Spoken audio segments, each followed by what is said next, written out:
Alhamdulillah, penyanyi dan personaliti terkenal Sisi Iman selamat diijab kabulkan dengan jejaka pilihannya Dr. Zamir Hilman.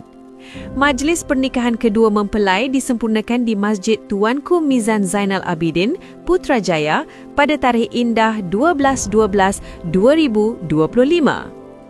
Sisi yang dinikahkan sendiri oleh bapanya, Muhammad Kamil Mustafa, menerima mas kahwin berupa gelang emas bernilai RM6,840. Pertukaran hantaran pula mengikut adat yang mana pengantin lelaki menyerahkan 3 dulang dibalas 5 dulang oleh pihak pengantin perempuan.